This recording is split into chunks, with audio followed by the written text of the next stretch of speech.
So I'd like to bring up Becky Baumwoll, who is a mime.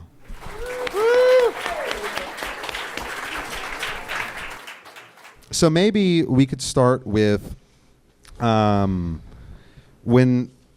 people think about miming, they have all sorts of ideas. But in chatting with you about it, one of the things that you expressed is that a big part of miming is taking an idea and expressing it through movement. And so maybe you can just sort of explain that a bit. Yeah, great. Yeah, hi everyone, I'm Becky, hi.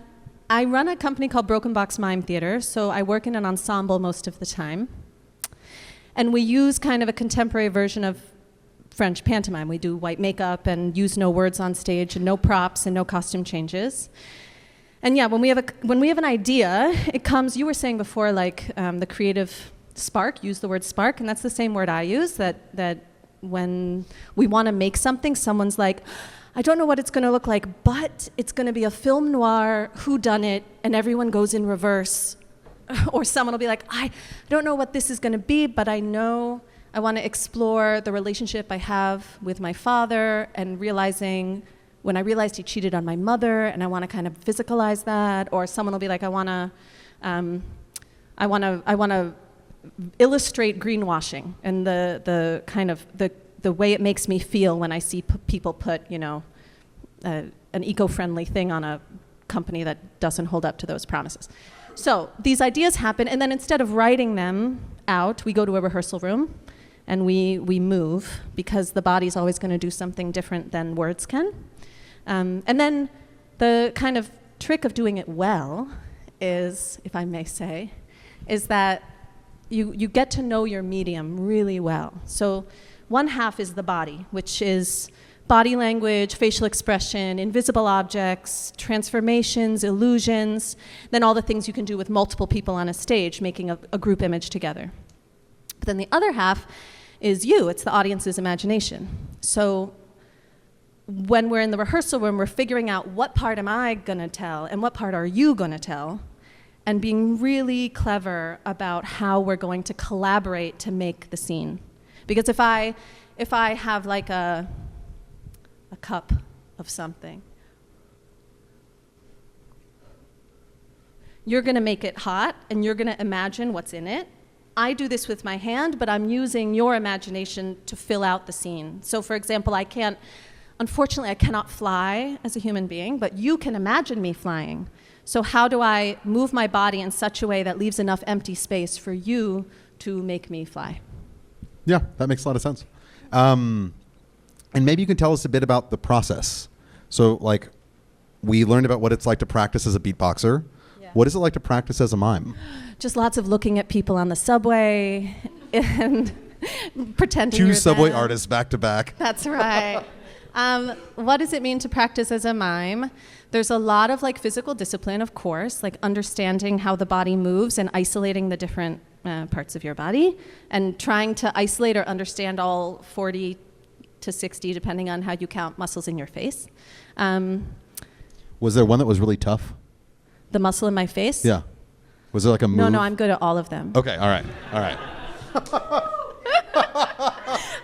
And fair question. Yeah, there's a lot of like illusion stuff that a mime might do. A mime technique that you might recognize as fixed point, which is used in a lot of different dance styles and a lot of different other things, which is keeping your hand in the same place, for example, or any body part, which is used a lot in mime, because if everything is invisible, the audience needs to start to learn what the architecture of the room is.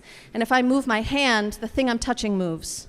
So in order to build architecture, I keep my hand in the same place while I move around that architecture. So those things are definitely techniques you can just practice. But then the real kind of thing of getting really good at it is having audience come in through the rehearsal. It's why we work as an ensemble, so we can all be outside eyes for each other, because you can practice your half as much as you want, but unless the audience is seeing what you want them to see, it's not going to sing. Yeah. Was there one thing or one technique in particular that you found to be challenging?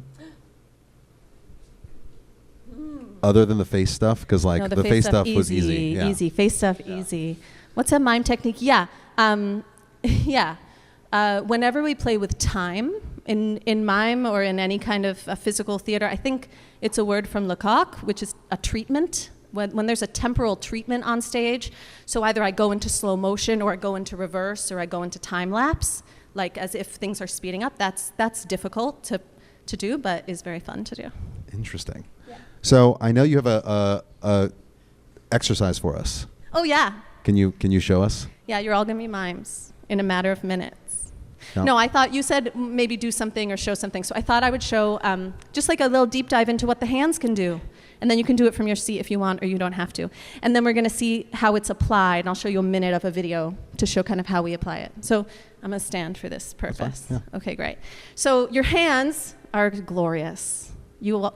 Good job, you have hands. So the hands, many of us have hands.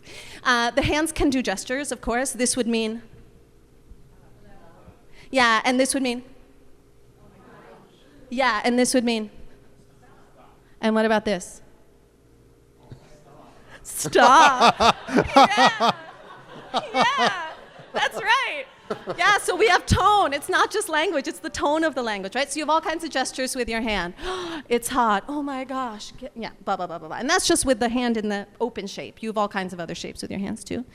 Mimes can also create invisible things. So if you want to try, you can from your seat, which is you have your hand relaxed. And then if you were to touch a flat space in front of you, an object like a wall, your hand would click on like that. Yeah. And the click is the difference between the relaxed hand and the strong hand. It's that contrast that tells the audience, I'm not just doing a gesture, I'm touching something. And then when the hand comes off, it clicks off as well. And the shape of the thing I'm touching is flat because my hand is flat. If I was to do a round object, it would still have that same click on and click off, relaxed to tense, but it would be round or yeah, because my hand is round. So anyway, so we can create all kinds of invisible objects that, I want to use both hands, so I'm going to put this down. Okay. But I'm loud. I'm a loud mime. So you have the clicking, on and off, on and off. Anything you touch in mime has that, you can make anything any size, anything you want. And then if you add to this wall that you made, in tension with the face or the body, then you have, it can come to life. So the same hands, you're someone stuck in something that you're going to have to climb, or you're a teacher writing on a board, or you're someone in a prison talking to someone on the other side of glass, or it's a portal that you then go into, which is what's fun about being a mime, that this isn't actually, I can change it whenever I want, because your imagination can change it whenever I want. So your hands can make invisible things. Your hands can also make change where you are. So if you go like this with your fingers, yeah, and you turn them upside down like this, and you put your shoulders up, then it's raining. Yeah. And your hands, one more thing about hands, which is cool, is that it can also be you. So we use hands as proxies for yourself. If anyone in here is a puppeteer, it's kind of the same idea. So I can use this little version of me to illustrate and be a wide shot. For example, if I was hiking,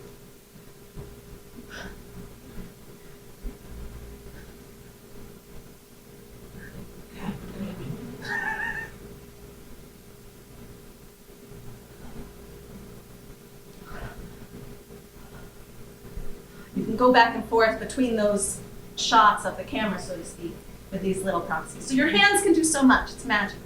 And now we'll show a little bit. This is a short film we made called The Quest, which was our take on D&D. If anyone knows Dungeons and Dragons or has someone in their family who is a nerd, I'm here for it.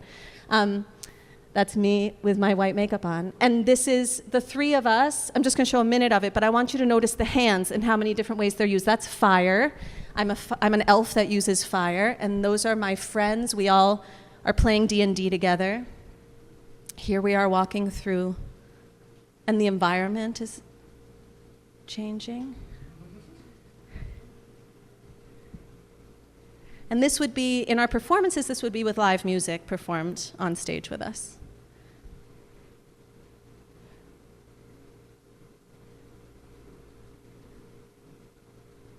Uh-oh.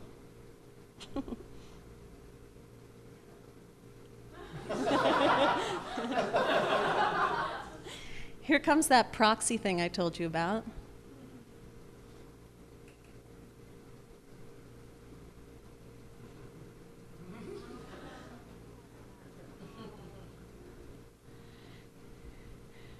That's us playing the game. I got a good roll, so I landed well, but they didn't. And then a spider leads us to the next part, but we can pause there. Wow. Yeah.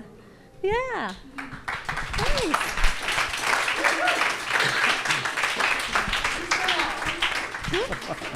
Yeah, it's on our website. You can watch it. It's just 5 minutes. It's called The Quest, and the website is brokenboxmime.com. So I think what would be nice to just sort of end with is a similar thing that I asked Chris, which is with all the things that you're doing with your collective, but also personally as an artist, what sort of people do you want to connect with? In what ways do you want to collaborate? Yeah. People think mime is really corny, which is fine. I get it. Corny. There's a whole history to that. What's fun about doing this art form is we're the only ones doing it in this way, in an ensemble like this that I know of in New York.